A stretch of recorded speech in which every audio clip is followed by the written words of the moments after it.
Golden Mother, Angelica Yulo, humakat ng awards, netizen umalma at tinawag itong makasarili, dahilan alamin.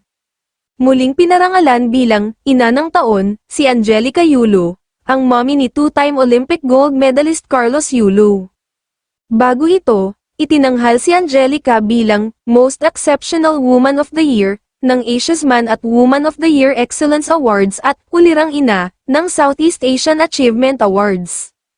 Gayunpaman ay hindi nakaligtas sa mapanuring netizens ang kaganapang ito, saad nila.